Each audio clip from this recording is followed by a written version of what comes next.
cuidar nuestro caminar sobre esta tierra. Amén. Ustedes saben que nos apegamos tanto a las cosas de esta vida, nos apegamos tanto a las cosas de este mundo, que nos olvidamos que estamos de paso y que las cosas de arriba son las cosas eternas. Amén. Tenemos que ser conscientes, queridos hermanos, que el estado actual de la iglesia, y hablo de la iglesia en general, de toda la iglesia, no es el mejor. En este momento, el estado de la iglesia no es el mejor. Es un tiempo en el que hay mucha apostasía. ¿Qué significa la apostasía? Apostatar es el abandono o volverse atrás, es abandonar. Apostatar es volverse atrás y abandonar. Y hoy en día en las iglesias hay mucho abandono de las cosas de Dios. Por ejemplo, en la obediencia. No digo la obediencia al pastor, la obediencia al Señor. En el servicio, en la devoción a Él. En todo esto hay un abandono de las cosas de Dios. Las comodidades de este mundo, queridos hermanos, nos atraen. Digamos la verdad. Digamos la verdad. Las comodidades de este mundo nos atraen.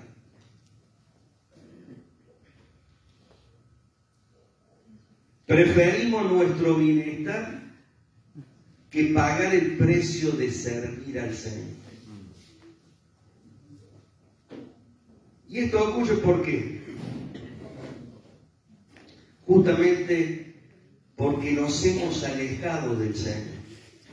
Nos hemos alejado del Señor. Dice allí el profeta: porque este pueblo me honra de labios, pero su corazón está lejos de mí. Entonces, queridos hermanos, tenemos que revisar, necesitamos revisarnos a nosotros mismos, revisar nuestras prioridades. ¿Qué es lo que yo considero que es lo primero en mi vida? ¿Qué es lo primero en mi vida, en tu vida? Y quisiera que echemos una ojeada antes de entrar en el pasaje que quiero meditar hoy, en Hebreos 11. Fíjense, quiero que veamos este capítulo 11 de Hebreos, porque ¿saben qué? Aquí vemos nosotros la galería de los héroes de la fe. Fíjense lo que esto dice. Voy a leer así versículos salteados. Fíjense. Por la fe entendemos haber sido constituido el universo. Por la fe Enoc fue traspuesto para no ver muerte. Por la fe Abraham, siendo llamado, obedeció para salir del lugar que había de recibir como herencia y salió sin saber a dónde iba. Conforme a la fe murieron todos estos sin haber recibido lo prometido, sino mirándolo de lejos y creyéndolo y saludándolo y confesando que eran extranjeros y peregrinos sobre la tierra. Ese es el versículo 13. Vamos al versículo 21. Por la fe Jacob, al morir, bendijo a cada uno de los hijos de José y adoró apoyando sobre el extremo de su bordo. Versículo 24. Por la fe Moisés, hecho ya grande, rehusó llamarse hijo de la hija del faraón. Versículo Versículo 28. Por la fe celebró la Pascua y la aspersión de la sangre para el que destruía a los primogénitos, para que el que destruía a los primogénitos no los tocase ellos. Versículo 29. Por la fe pasaron el mar rojo como por tierra seca, e intentando los egipcios hacer lo mismo, fueron ahogados. Versículo 32. ¿Y qué más digo? Porque el tiempo me faltaría contando de Gedeón, de Barak, de Sansón, de Jefté, de David, así como de Samuel y de los profetas, que por fe conquistaron reino, hicieron justicia, alcanzaron promesas, taparon boca de leones, apagaron fuegos impetuosos, evitaron filo de espada, sacaron fuerza de debilidad, se hicieron fuertes en batalla, pusieron en fuga ejércitos extranjeros. Después, versículo 36, otros experimentaron vituperios y azotes, y además de esto prisiones y cárceles. Fueron apedreados, fueron asellados, puestos a prueba, versículo 37, muertos a filo de espada, anduvieron de acá para allá cubiertos de pieles de oveja y de cabras, pobres, angustiados, maltratados, de los cuales el mundo no era digno, errando por los desiertos, por los montes, por las cuevas, por las cavernas de la tierra. Y todos estos, versículo 39, aunque alcanzaron buen testimonio mediante la fe, no recibieron lo prometido, proveyendo Dios alguna cosa mejor para nosotros, para que no fuesen ellos perfeccionados aparte de nosotros. Fíjense, aunque alcanzaron buen testimonio mediante la fe, no recibieron lo prometido. Y yo te hago la pregunta, ¿qué pasa si vos te morís y todavía estás pronto a morirte y no has recibido lo que Dios ha prometido? ¿Seguís creyendo en Él? ¿O te vuelves al mundo? Fíjense, toda esta gente creyó sin recibir lo prometido. Queridos hermanos, nuestra fidelidad a Dios va más allá de lo que recibamos de Él. Le adoramos porque es nuestro creador, nuestro formador, y ha hecho un propósito para nuestra vida, no por lo que recibimos o por lo que vamos a recibir. Eso es muy superficial. Es muy superficial. Yo estoy, si Dios me da, yo me doy. Así como al principio, ¿no? Hizo Jacob, mira, yo te voy a dar el diezmo, pero vos a mí, bendecime, como le dijo Jacob en una oportunidad al Señor. No es así la cosa. Nosotros seguimos al Señor porque hay una convicción, hay una fe, como dice estos hermanos, estaban buscando una patria celestial.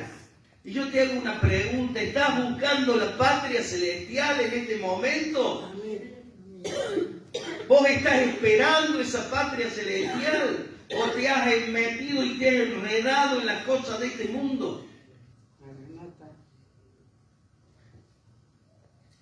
Yo cuando, queridos hermanos, miro este capítulo, me digo a mí mismo, ¿no? Qué diferentes somos los cristianos de hoy. Qué diferentes somos los cristianos de hoy. Pero no lo digo para condenar ni nada, sino para animarnos, queridos hermanos. Animarnos. Tenemos que volver, como dice la palabra, a las sendas antiguas. Tenemos que pedirle al Espíritu Santo que encienda nuestras vidas apagadas. Amén. Pedirle al Espíritu Santo que encienda nuestras vidas apagadas, que encienda nuestro amor a Él. Y queridos hermanos, hoy quisiera que nos preguntemos a nosotros mismos, si el Señor regresara en este momento, ahora, estamos aquí en la reunión, si el Señor apareciera, ¿estamos preparados para irnos con el Señor? Si el Señor apareciera ahora, ¿estamos preparados para irnos con el Señor?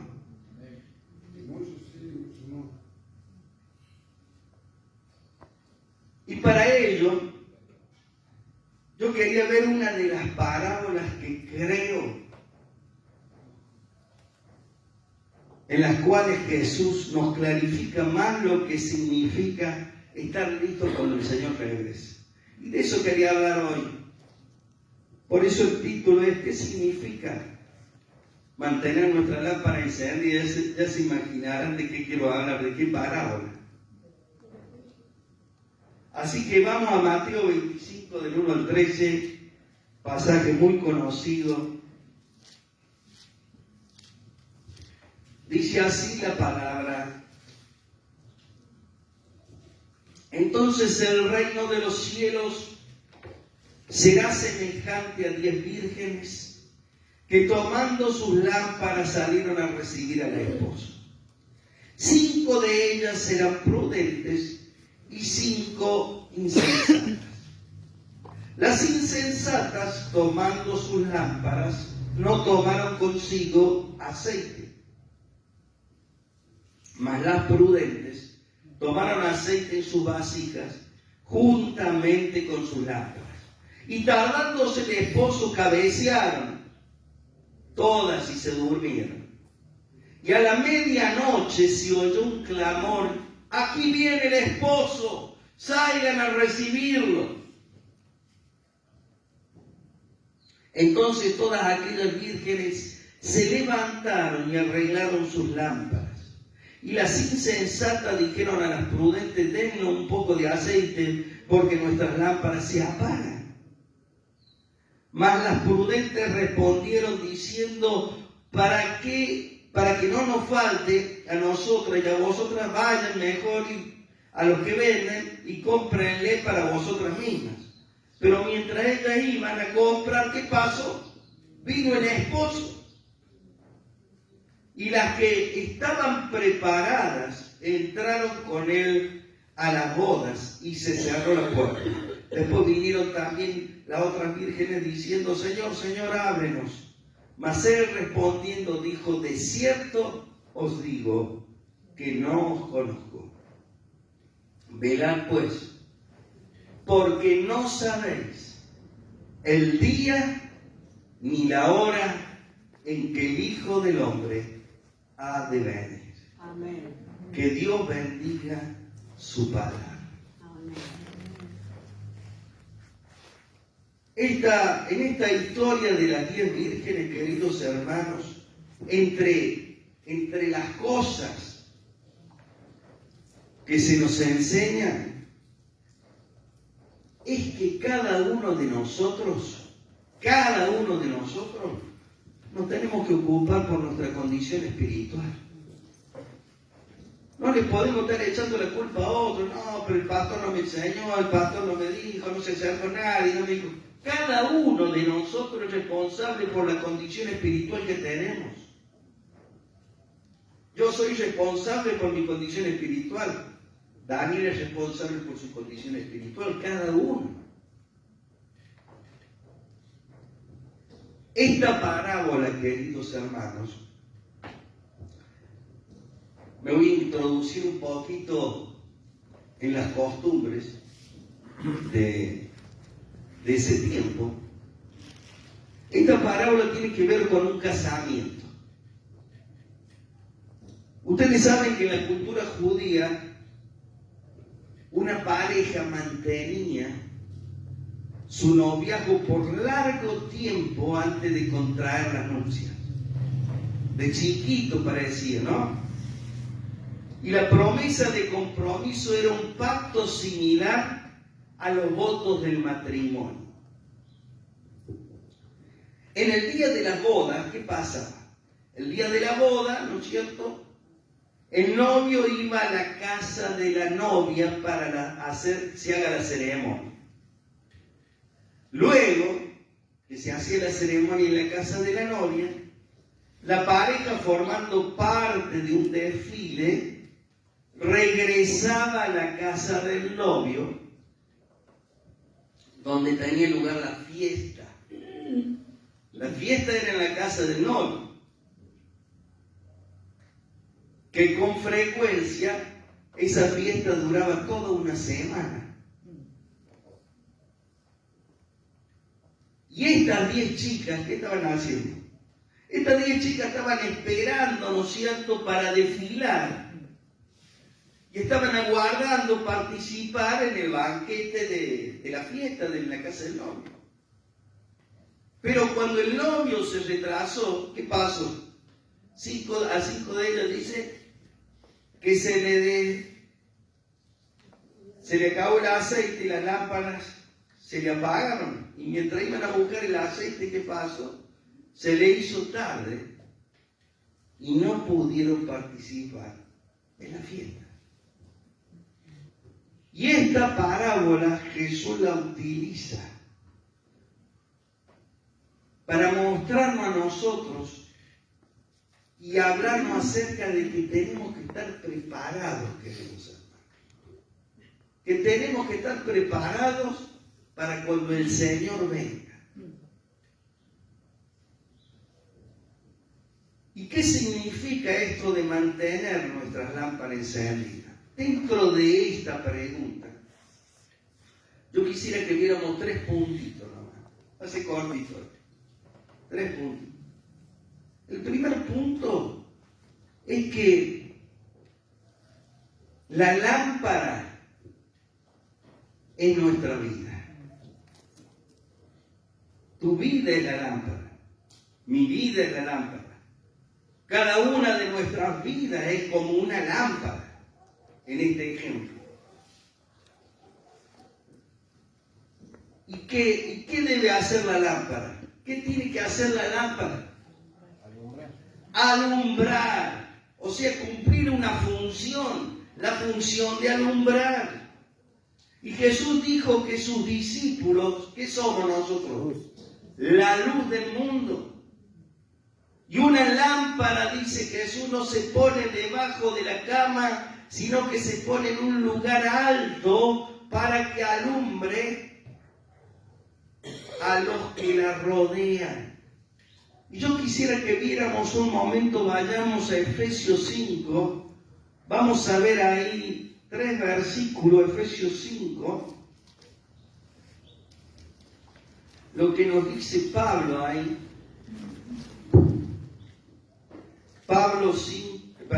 Efesios 5, 6 al 8. Dice así: porque sabéis esto, nadie os engañe con palabras vanas, porque por estas cosas viene la ira de Dios sobre ¿quién? Los hijos de desobediencia. No sean pues partícipes con ellos. Porque en otro tiempo ustedes eran tinieblas, pero ahora son luz en el Señor. Son lámparas que alumbran, ¿no es cierto? Anden como hijos de luz.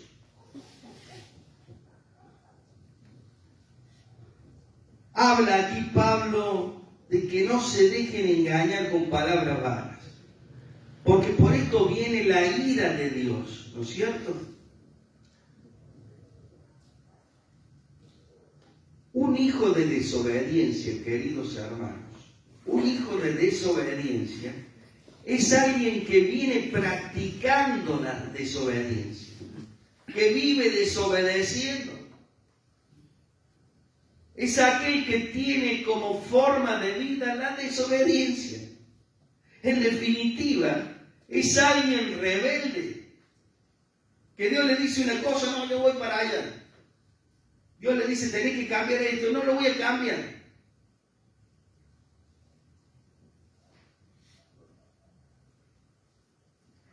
Y dice dice la palabra que la rebeldía es como pecado de adivinación. Dios pone la rebeldía del hombre, la pone a la misma altura de una adivina, de un pecado de adivinación, de una bruja, digamos. Así que fíjense ustedes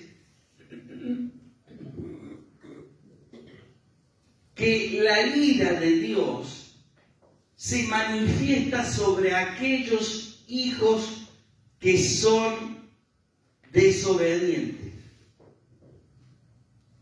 Y esta no parece ser un atributo permanente de la naturaleza de Dios. La ira de Dios no es un atributo permanente de Dios. ¿Saben por qué?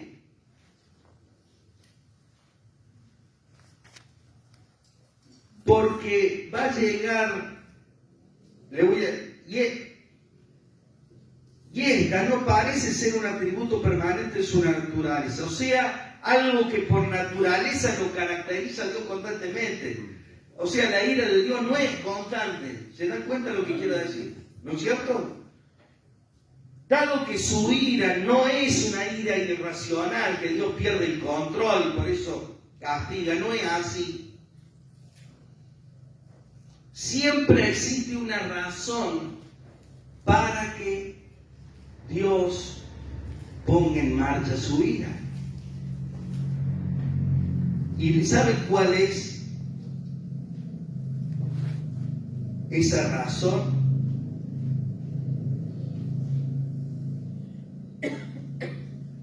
Esa razón es que hay algo que lo provoca a él. ¿Y saben qué es lo que es? El pecado. A Dios lo provoca el pecado. Es su reacción, la ira es su reacción ante la presencia irracional del pecado y del mal en la vida nuestra. Dios reacciona con ira ante esa presencia del pecado en la vida de sus criaturas. Por eso dice en Romanos 1:18 que la ira de Dios se revela contra toda injusticia de los hombres que quieren detener la justicia de Dios. Entonces hay un motivo por el cual se desata o la ira de Dios se pone en funcionamiento. Ahora, ¿por qué decimos que esta ira es momentánea? Porque va a llegar el momento en que los propósitos de Dios se van a cumplir. El diablo va a ser lanzado al lago de fuego, los malignos van a ser lanzados al lago de fuego, y el Señor estará reinando en su trono. Y la ira ahí ya desaparecerá, ¿se dan cuenta?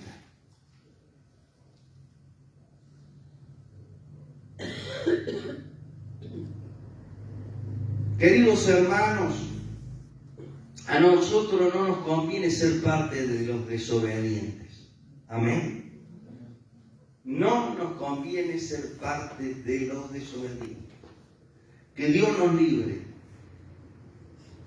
Luego vuelvo a leer el versículo 8 que leímos de Efesios 5, donde dice, porque en otro tiempo eran tinieblas, pero ahora son luz. Y cuando hay luz, ¿no es cierto? Podemos ver, podemos entender, podemos caminar, pero cuando no hay luz y hay oscuridad, ¿qué ocurre? Nos podemos caer, nos podemos golpear y hasta nos podemos matar cuando hay oscuridad.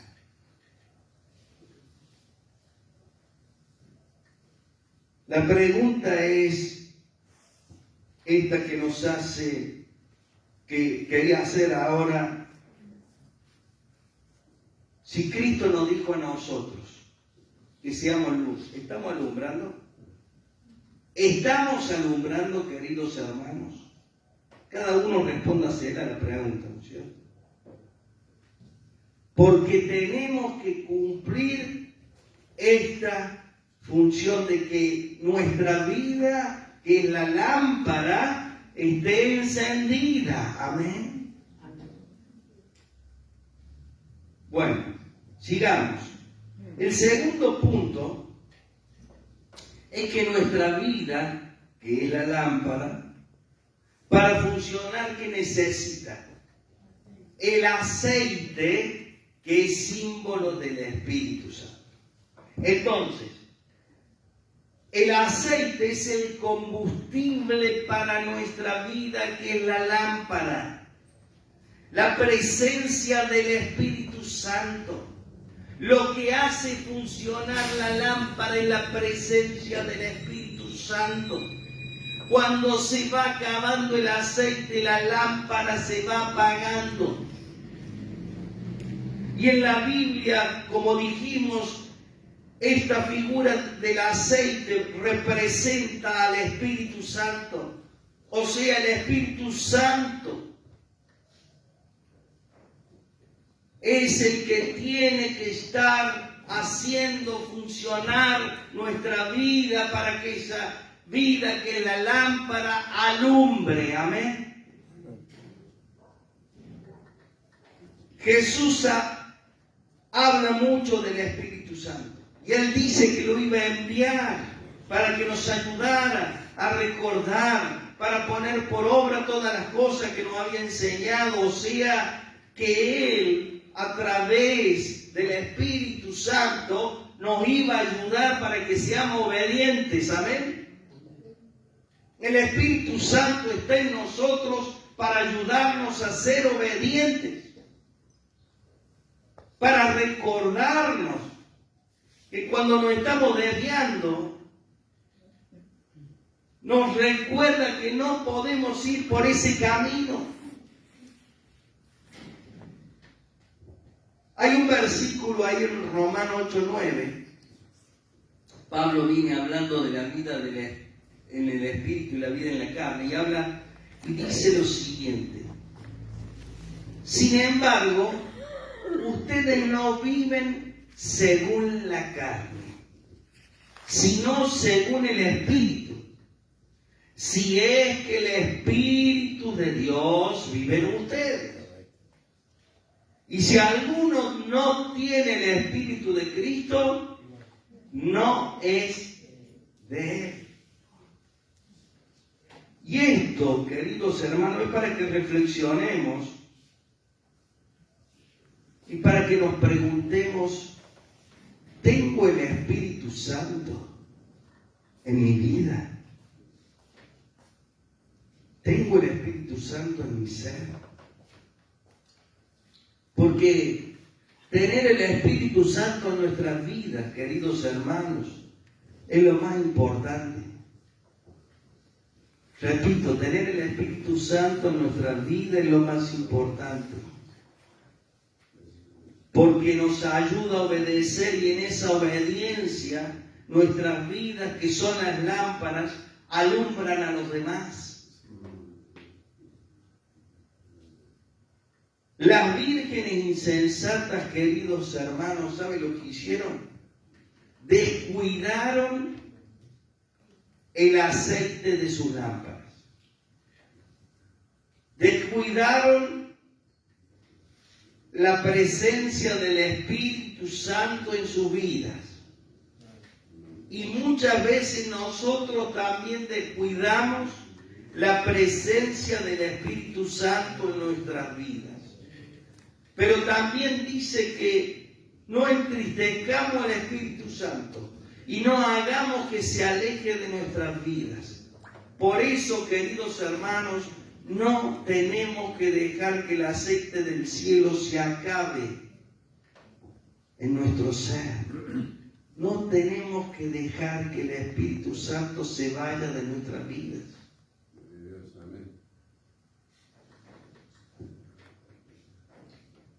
Cada día de nuestra vida tenemos que ir a la presencia de Dios en oración y pedirle: Señor, ayúdame a mantener tu presencia en mi vida, a que la presencia del aceite celestial del Espíritu Santo esté en mi ser, que sea sensible a la dirección de tu Espíritu. Pedirle que el Espíritu Santo nos dirija, nos fortalezca, nos mantenga en comunión con Él. Amén. Entonces de esta parábola estamos aprendiendo dos cosas: que nosotros somos la lámpara y que la lámpara debe funcionar, y que para que la lámpara funcione necesitamos el aceite del cielo, que es el Espíritu Santo. Amén. Lo tercero que quiero que veamos, y lo último en esta parábola, después quiero terminar con una conclusión, pero es que nuestra responsabilidad, queridos hermanos, es mantener, como vuelvo a decir, nuestra vida alumbrando. Fíjense ustedes que las muchachas que fueron responsables o que fueron prudentes, ¿no es cierto?, hicieron la previsión de llevar más aceite para cuando se acabara el de las lámparas. Pero las descuidadas o las insensatas no tuvieron en cuenta que ese aceite se les podía acabar. La enseñanza aquí es que tenemos que tener siempre aceite. Amén. O sea, siempre estar preparados para que no seamos sorprendidos cuando el Señor regrese. Ser descuidados, queridos hermanos, como estas muchachas, significa que no le estamos obedeciendo al Señor. Significa que no estamos actuando correctamente. Significa que no estamos en comunión con Dios. Significa que no nos estamos congregando. Y significa que dejamos que el mundo se meta en nuestra vida y en nuestras casas. Por eso tengamos cuidado, queridos hermanos. La advertencia de esta parábola es que no sea que seamos sorprendidos por el Señor y nos encuentre con nuestras lámparas vacías, con nuestras vidas vacías, sin la presencia del Espíritu Santo. ¿Sabe lo que es ser insensato? Insensato significa falta de sensatez y también significa insensible. Insensible. Me resbala, no me...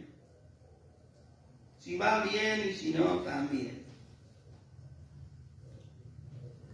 Alguien insensible es aquel que no siente ni le preocupa nada. Y por ser insensatos, y por ser descuidados, y por ser insensibles, podemos perder el alma nuestra. Esa es la enseñanza de esta palabra. Y saco 4 conclusiones que, si la quieren anotar, estas 4 conclusiones, ya estamos terminando, es: la primera conclusión la saco del versículo 1 de la parábola, que dice: si soy hijo de Dios, mi vida tiene que alumbrar mientras aguardo que el Señor regrese. Si soy hijo de Dios, mi vida tiene que alumbrar mientras aguardo que el Señor regrese. Lo segundo, versículo 3. Cuando somos insensatos, nuestra vida se apaga porque desechamos la obra del Espíritu Santo en nuestra vida.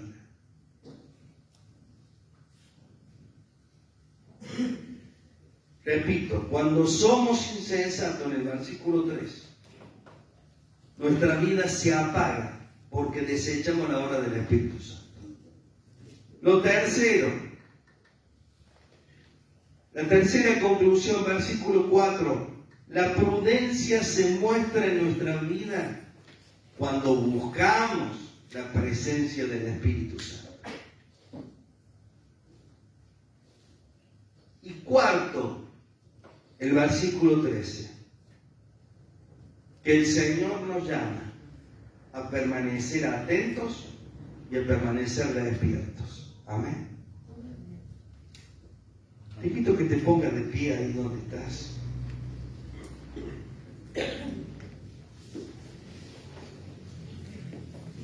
Ponete de pie.